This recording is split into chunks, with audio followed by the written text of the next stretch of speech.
प्रिय भक्तजनों, आज हम शुक्रवार व्रत की कथा का श्रवण करेंगे। माँ संतोषी के व्रत की कथा। आज इस पावन घड़ी में आप जिस कथा को सुनने जा रहे हैं वह केवल शब्दों की कथा नहीं, यह उस विश्वास की कहानी है जो टूटते हुए मन को फिर से जोड़ देता है। यह उस संतोष का स्मरण है जो अभाव में भी हृदय को भर देता है। माघ मास की यह पवित्र बेला स्वयं तपस्या का रूप है और जब इसी माघ मास में माँ संतोषी का नाम लिया जाता है तो जीवन की सबसे कठिन राह भी सरल हो जाती है। कहते हैं जो भक्त माघ मास में सच्चे मन से माँ संतोषी का स्मरण करता है, बिना शिकायत, बिना कड़वाहट और बिना अहंकार के उसकी पुकार माँ तक स्वयं पहुँचती है।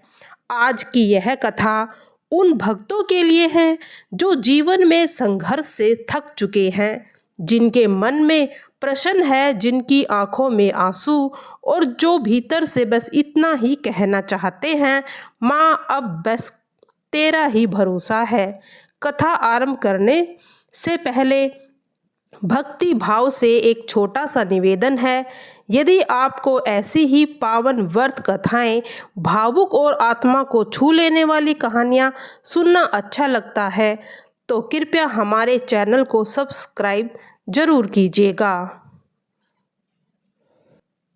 बहुत समय पहले उत्तर भारत के एक छोटे से गांव में गीता नाम की एक साधारण स्त्री रहती थी। उसका जीवन बाहर से जितना सामान्य दिखाई देता था, भीतर से उतना ही संघर्षों से भरा था। पति मेहनती था पर मेहनत का फल टिकता नहीं था। कभी काम मिलता, कभी छूट जाता। घर में ना धन की स्थिरता थी, ना भविष्य की कोई राह। फिर भी गीता के चेहरे पर कभी कड़वाहट नहीं आती थी, क्योंकि उसके हृदय में एक ऐसा दीपक जलता था जिसे कोई आंधी बुझा नहीं सकती थी। माँ संतोषी पर अटूट विश्वास। गीता हर शुक्रवार को माँ संतोषी का व्रत करती, पूरे नियम और संयम के साथ। वह जानती थी माँ को दिखावे की ही भोग नहीं चाहिए, माँ को चाहिए तो बस संतोष, मौन, श्रद्धा और धैर्य। माघ मास आने पर गीता के मन में एक अलग सी प्रेरणा जागी। उसने निश्चय किया कि इस बार माघ का हर दिन माँ को समर्पित है। बिना शिकायत, बिना अपेक्षा। माघ की पहली ठंडी सुबह, अंधेरा पूरा तरह से गया भी नहीं था। गीता स्नान करके स्वच्छ वस्त्रों में तुलसी के सामने दीपक जलाकर माँ संतोषी के सामने बैठ गई। कांपते हाथों से उसने प्रार्थना की, हे माँ संतोषी, मेरे पास देने को कुछ नहीं, ना धन ना वैभव, बस मेरा विश्वास है और मेरा धैर्य। यदि मुझसे कोई भूल हो जाए तो क्षमा करना। माघ मास में तुम मुझे अपने चरणों में जगा देना। सीता का माघ व्रत आरंभ हुआ। जैसे जैसे दिन बीतने लगे वैसे वैसे परिस्थितियां कठिन होती जा रही थी। घर में अन्न की कमी बढ़ने लगी, काम भी कुछ नहीं होता था और पड़ोस की स्त्रियां ताने देने लगी, इतना पूजा पाठ से क्या मिला। पर गीता ने कभी उत्तर नहीं दिया। वह जानती थी कि माँ संतोष मौन में की गई साधना को शब्दों से कही गई प्रार्थना से अधिक सुनती है। शुक्रवार ऐसा आया जब व्रत खोलने के लिए उसके पास गुड़ चना तक नहीं था। मन क्षण भंग के लिए डगमगा गया, आंखों में आंसू आ गए, पर उसी क्षण उसने स्वयं को संभाल लिया था। उसने केवल जल को ग्रहण किया और माँ के सामने सिर झुका दिया। उसी रात उसने अब एक सपना आया। दिव्य प्रकाश में लिपटी हुई एक शांत करुणामयी माता जिन्होंने केवल इतना कहा, गीता मांग पूरा कर ले, तेरा समय निकट है। नींद खुली तो गीता का हृदय भय से नहीं बल्कि एक असीम शांति से भर चुका था। वह समझ गई थी कि यह मार्ग कठिन अवश्य है, पर यही मार्ग उसे माँ तक ले जाएगा।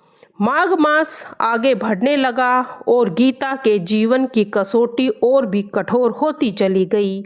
माँ संतोषी की साधना अब केवल व्रत तक सीमित नहीं थी। वह गीता के हर विचार, हर प्रतिक्रिया और हर भावना की परीक्षा ले रही थी। घर की स्थिति पहले से भी अधिक कठिन हो गई थी। कभी कभी तो ऐसा होता था कि पूरा दिन निकल जाता और घर में एक समय का भी भोजन नहीं बन पाता था। ठंड बढ़ती जा रही थी, पर गीता की आस्था उससे भी अधिक तप रही थी। गांव की कुछ स्त्रियां अब खुले शब्दों में व्यंग करने लगी। कोई कहती कि भूखे रहकर देवी प्रसन्न नहीं होती, कोई कहती कि भगवान वही रहते हैं जहाँ सुख संपत्ति हो।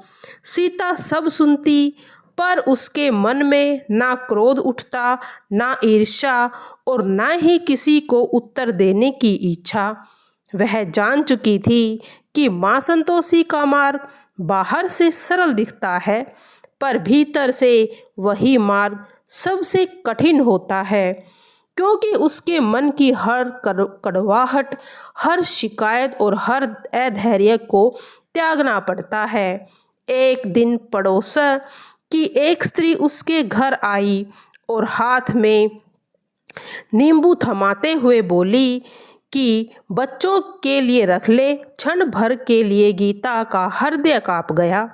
बच्चों में भूख थी और सामने खट्टा फल, पर अगले ही पल माँ का नियम उसके सामने आ खड़ा हो गया। उसने बड़े प्रेम से पानी पिलाया, पर खट्टा लेने से मना कर दिया। स्त्री हंसते हुए चली गई, पर गीता के भीतर एक युद्ध चल रहा था, मन और नियम के बीच।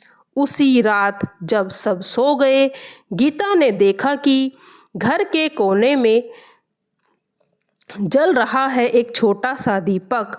अचानक तेज उजाला देने लगा। कोई शब्द नहीं, कोई रूप नहीं, पर उसके भीतर ऐसा हुआ कि माँ उसकी परीक्षा देख रही है।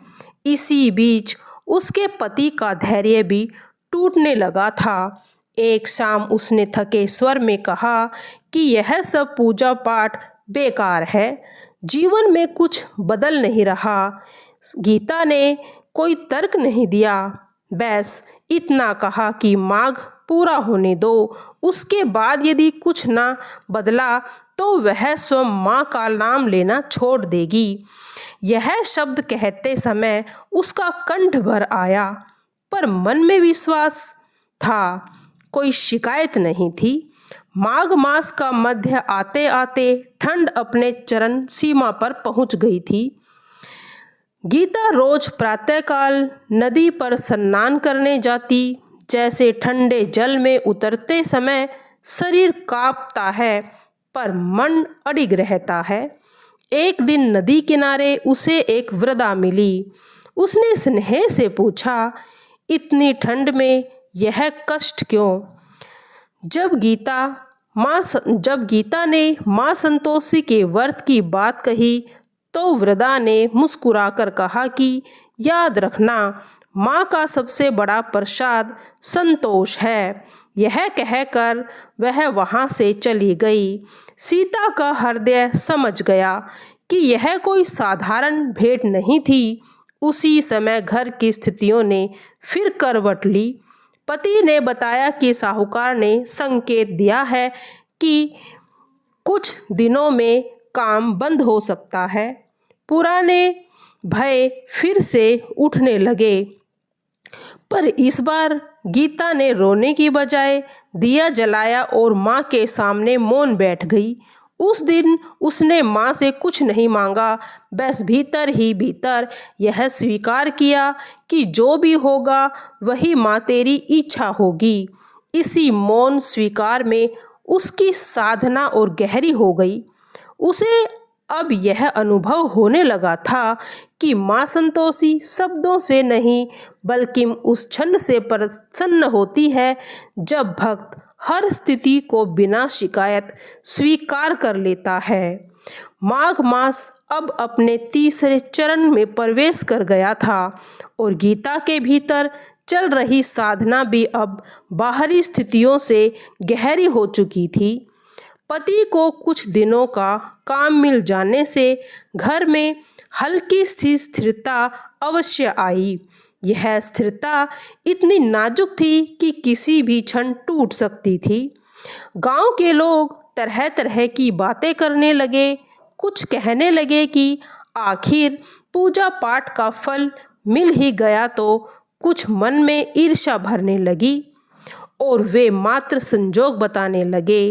इन सब बातों के बीच सीता का मन पहली बार सचमुच डगमगा गया था। उसने स्वयं से प्रश्न होने लगा कि यह परिवर्तन माँ की कृपा है या केवल कोई फेर।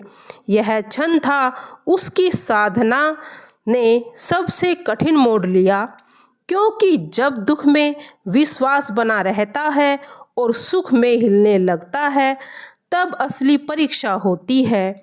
माँ की ठंड और तेज हो चली थी। अब नदी का पानी भी बर्फ बन गया था, पर गीता हर सुबह बिना चूक स्नान के लिए जाती, कांपते शरीर के साथ माँ का नाम जपती, भीतर ही भीतर स्वयं को समझाती कि यह कष्ट क्षणिक दिन के लिए है, पर माँ का आशीर्वाद शाश्वत है। एक दिन नदी के किनारे फिर से वही वृद्धा दिखाई दी जिसने पहले कहा था कि माँ सबसे का बड़ा प्रसाद संतोष है। इस बार उसने कुछ नहीं कहा, बस स्नेह से गीता की ओर देखा और मुस्कुरा दिया। उस दृष्टि में ऐसा अपनापन था कि गीता का हृदय भर आया। उसने अनुभव किया कि माँ स्वयं किसी न किसी के रूप में उसकी साधना को देख रही है और हर परिस्थितियाँ फिर करवट लेती दिखाई दी। पति ने बताया कि साहूकार को बड़ा काम मिलने की उम्मीद है, पर यह भी कहा कि अभी कुछ निश्चित नहीं, भविष्य फिर से अनिश्चित हो गया। यह सुनकर गीता के भीतर भय तो उठा, पर उसने उसे अपने चेहरे तक नहीं आने दिया। उसने दीपक जलाया, आंखें बंद की, मन ही मन माँ से कहा कि यदि यही स्थिति बनी रही तो भी वह संतोष नहीं छोड़ेगी। माघ मास का अंतिम शुक्रवार अब निकट आ रहा था और गीता जानती थी कि यही वह समय है जब माँ की परीक्षा पूरी होती है। उस रात उसे फिर से स्वप्न आया। फिर माँ ने कोई वचन नहीं दिया, कोई निर्देश नहीं दिया, बस उसके माथे पर करुणा भरा हाथ रख दिया। उस स्पर्श से ऐसा भरोसा था कि नींद खुलने पर गीता के मन में किसी प्रकार का भय शेष नहीं था। अगले दिन गांव में समाचार फैल गया कि साहूकार को बहुत बड़ा ठेका मिल गया है और उसके स्थायी मजदूरों की आवश्यकता है। आश्चर्य की बात यह थी कि सबसे पहले उसी गीता के पति का नाम लिया गया और उसी समय ही उसने धैर्य नहीं खोया। यह सुनते ही गीता की आंखों में आंसू बह निकले, पर यह आंसू दुख के नहीं, यह उस विश्वास के थे जो परीक्षा में खरा उतर चुका था। फिर भी गीता ने न किसी के सामने गर्व किया, न उत्सव मनाया। उसे मन ही मन कहा कि माघ पूरा नहीं हुआ है और माँ की कृपा का शोर नहीं। माघ मास अब अपने अंतिम चरण में प्रवेश कर चुका था और वातावरण में एक अनचाही पवित्रता फैल गई थी, जैसे स्वयं भी समय ठहर कर किसी के निर्णय की प्रतीक्षा कर रहा हो। सीता के भीतर अब कोई भी ऐसी बात नहीं थी, ना भविष्य की चिंता और ना ही बीते दुखों का बोझ, क्योंकि उसका मन पूरी तरह संतोष में स्थिर हो चुका था। पति को स्थायी काम मिलने पर घर की स्थिति धीरे धीरे सुधरने लगी, पर गीता जानती थी कि यह सुधार केवल धन का नहीं बल्कि मन का है। अब घर में अन्न की कमी न थी। वह पहले की तरह सादा भोजन बनाती, उतना ही खाती जितना आवश्यक हो और उतना ही बांटती जितना संभव हो सके। माँ के अंतिम दिनों में उसने अनुभव किया कि जो लोग पहले ताने देते थे अब वह सम्मान से बोलने लगे थे, पर सीता का व्यवहार न बदला। शब्दों में वही विनम्रता और आंखों में वही शांति। माघ की अंतिम अमावस्या की पूर्व संध्या पर बहुत देर तक दीपक जलाकर बैठी रही। बाहर ठंडी हवा चलती रही, पर भीतर एक मीठी ऊष्मा फैल रही थी। माँ से ना कोई वर मांगना, ना कोई इच्छा प्रकट की, बस इतना ही कहा, यदि यह संतोष बना रहे तो जीवन की हरी परीक्षा सरल हो जाएगी। उसी रात उसे एक स्पष्ट स्वप्न आया। उसने देखा कि उसका घर प्रकाश से भर गया। आंगन में तुलसी हरी भरी और माँ संतोषी स्वयं शांत मुस्कान के साथ उसके सामने खड़ी है। माँ ने कहा कि जिसे माघ मास में संतोष धारण कर लिया उसके जीवन में कभी अभाव स्थायी नहीं रहता, क्योंकि संतोष स्वयं सबसे बड़ा धन है। माँ ने यह भी कहा, जो भक्त दुख में धैर्य रखता है, सुख में अहंकार नहीं करता, वही सच्चा पात्र होता है। नींद खुलते ही सीता की आंखों में आंसू बहने लगे। यह आंसू उस आनंद के थे, बस वह खुश हो गई। माघ मास का अंतिम दिन आया। सीता ने पूरे विधि विधान से व्रत का उद्यापन किया, पर बिना किसी आडंबर के उसने पड़ोस की स्त्रियों को प्रेम से भोजन कराया और अपने कष्टों का वर्णन नहीं किया और न ही अपनी साधना का बखान किया। उस दिन से उसके जीवन में एक स्थायी परिवर्तन दिखाई देने लगा। पति का कार्य स्थिर हो गया, सुख शांति बढ़ने लगी और सबसे बड़ा परिवर्तन यह हुआ कि गीता स्वयं भीतर से निर्भय हो गई। अब यदि कोई कठिनाई आती भी तो उसे माँ के सामने बैठकर माँ से कहती कि आप मेरी परीक्षा ले रही हैं, और इस चीज़ को वह स्वीकार कर लेती थी। गांव की स्त्रियां उससे पूछने लगी कि उसने कौन सा विशेष व्रत किया, कौन सा मंत्र जपा। तब गीता बस मुस्कुरा कर कहती, उसने कुछ नहीं किया, केवल संतोष को थामा, उसी ने माँ को पाया। धीरे धीरे कथा पूरे गांव में फैल गई। माघ मास में सच्चे मन से जो संतोषी माता का व्रत करने से जीवन की दिशा बदल जाती है, पर केवल तभी जब व्रत के साथ धैर्य, संयम, संतोष जुड़ा हुआ। माघ मास समाप्त हुआ, पर गीता के जीवन में माँ संतोषी की कृपा स्थायी रूप से बस गई। वह सिखाने के लिए माँ तक पहुँचने का मार्ग बाहरी साधनों से नहीं बल्कि भीतर के संतोष से होकर मानने लगी। माघ के समाप्त होते ही जैसे सीता के जीवन में एक नया अध्याय स्वयं खुल गया, पर यह अध्याय किसी चमत्कारिक धन वर्षा या अचानक राजसी सुख का नहीं था, बल्कि उस गहरे संतोष का था जो भीतर स्थिर हो जाए तो बाहर की परिस्थितियां अपने ही आप सही हो जाती हैं। अब गीता के मन में अभाव नहीं था। वह माता की व्रत करती, कहानी सुनती और सभी को माँ संतोषी की कथा का बखान करती।